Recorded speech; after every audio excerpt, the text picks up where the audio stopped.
मालिक को प्रणाम। सभी अभ्यासी भाई बहनों को नमस्कार। मालिक कहते हैं, इसे मैं सहज मार्ग की अनोखी विशेषता मानता हूँ।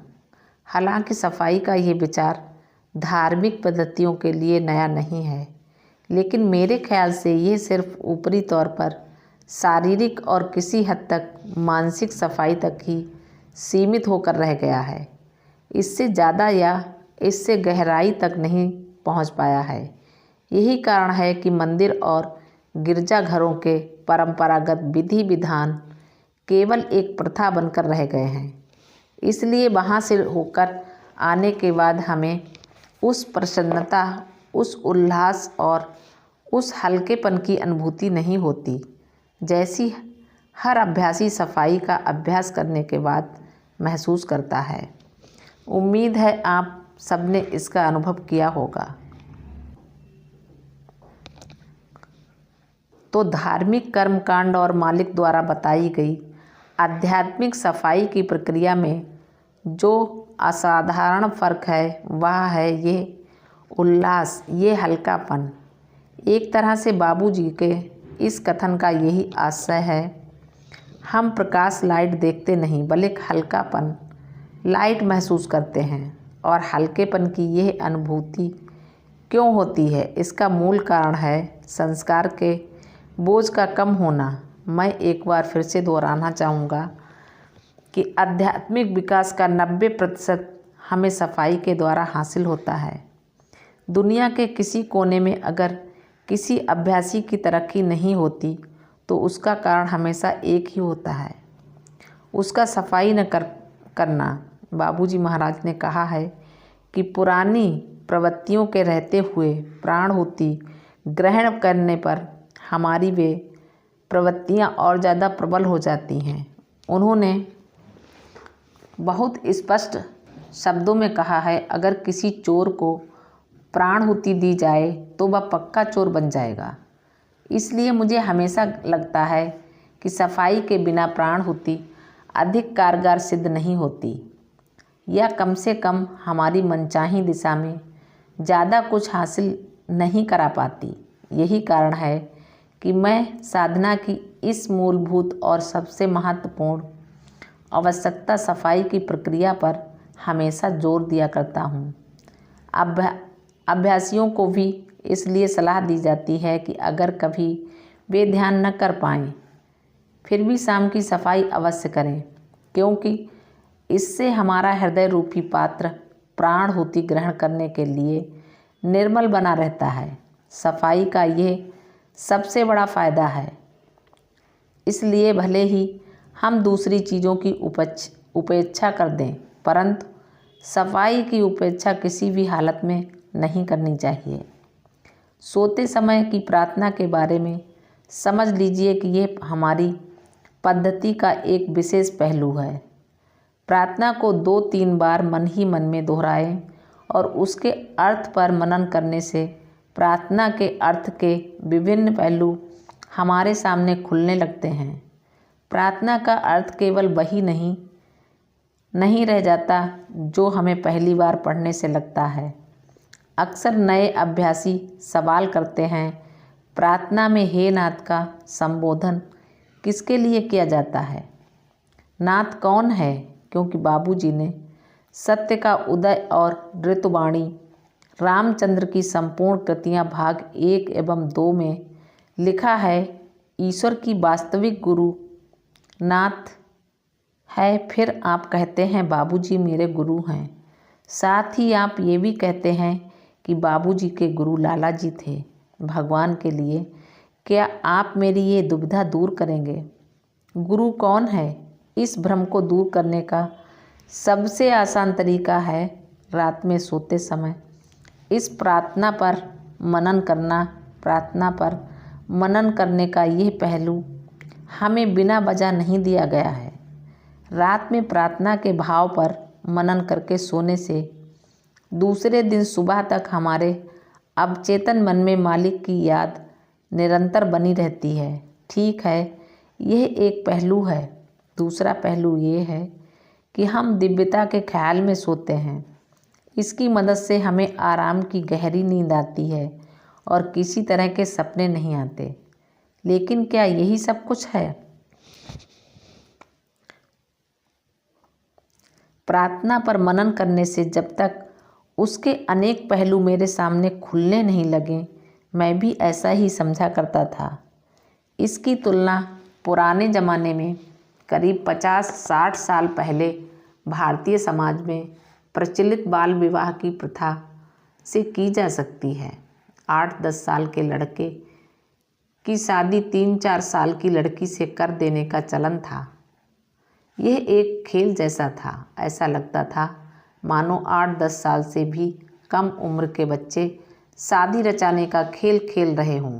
लोगों ने इस रिवाज की निंदा और आलोचना करते हुए यहाँ तक कहा कि यह गैर कानूनी ही नहीं बल्कि अमानवीय है।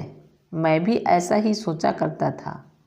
लेकिन सालों बाद जब 30-40 साल की उम्र के लोग वैवाहिक बंधन में बंधते दिखाई पड़ते हैं, तब लोगों का अंतर स्पष्ट दिखाई देता है।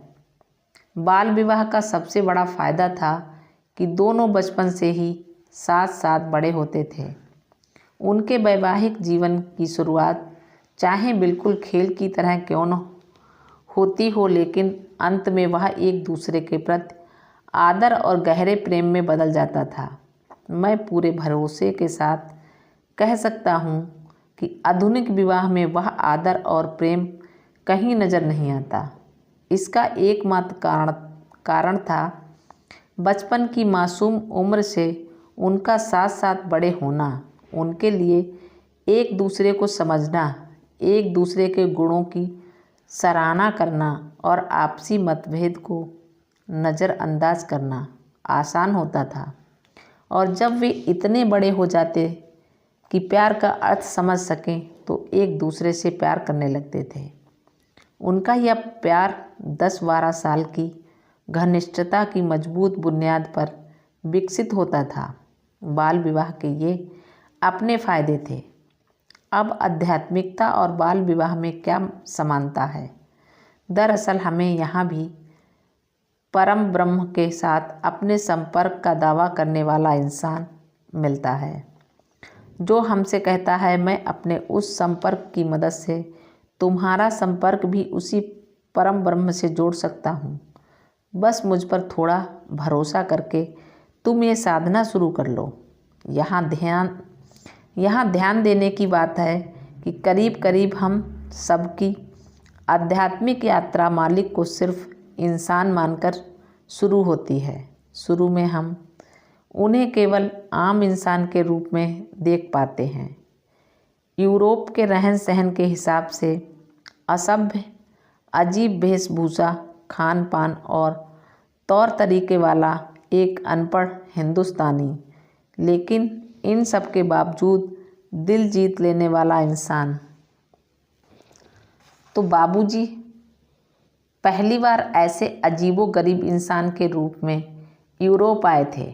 उन्हें यूरोप की कोई जानकारी नहीं थी।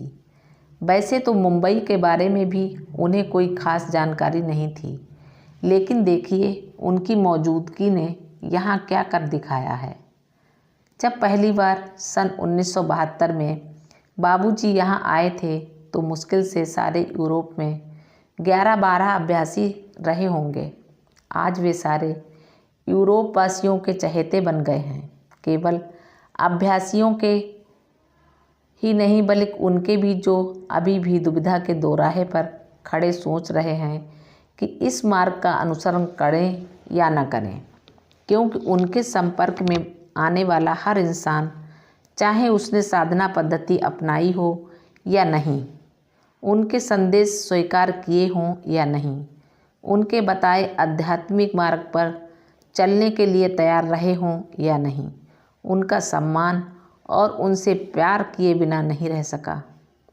आखिर ऐसी कौन सी चीज़ उनके पास थी? न शिक्षा, न धन दौलत, न ही किसी बड़े अभिनेता जैसा प्रभावशाली व्यक्तित्व।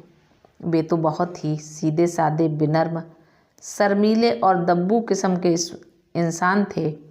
और ये सारे गुण एक तरह से अच्छे नहीं माने जाते, क्योंकि यूरोप में तो आप जानते ही हैं, लंबे चौड़े कंधों वाले गुस्सैल और आगे बढ़कर हासिल करने वालों को पसंद किया जाता है। लेकिन उनके पास ऐसा कुछ नहीं था, बल्कि सारे गुण इन सब के उल्टे थे। फिर भी यहाँ के हर इंसान का दिल जीतने में वे कामयाब हो गए। तो देखिए, हम एक रहस्यमय अभियान में शामिल होते हैं, जैसे 4 साल की बालिका वैवाहिक बंधन से अनजान भविष्य पर आस्था रखते हुए मासूमियत के साथ दुल्हन बनकर 8 साल के दूल्हे को अपना लेती है।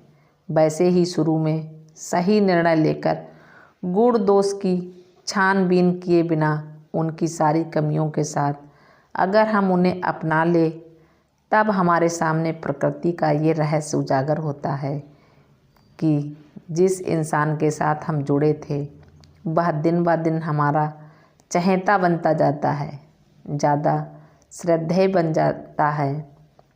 और फिर एक दिन ऐसा आता है जब हम उनके बिना रह ही नहीं पाते। अब यहाँ न तो आध्यात्मिकता का कोई प्रश्न रह जाता है, न केंद्रीय क्षेत्र का, न ऐसी बेकार की बातों का ही कि वे हमें क्या दे सकते हैं। मालिक को प्रणाम। सभी अभ्यासी भाई बहनों को नमस्कार। धन्यवाद।